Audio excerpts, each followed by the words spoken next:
Let's identify the schwa sound in words. Remember that the schwa sound is the most common sound in English. It occurs in unstressed syllables. We don't stress it.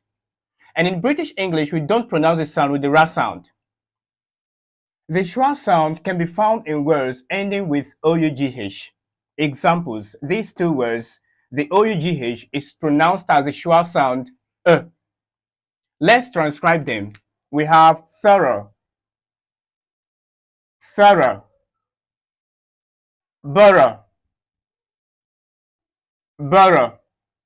If a word ends in OUS, then OU will be pronounced as a schwa sound Examples in these words: conscious, viscous, nervous. The OU in these words is pronounced as a schwa sound Let's transcribe them. We have conscious, conscious, viscous, viscous, nervous,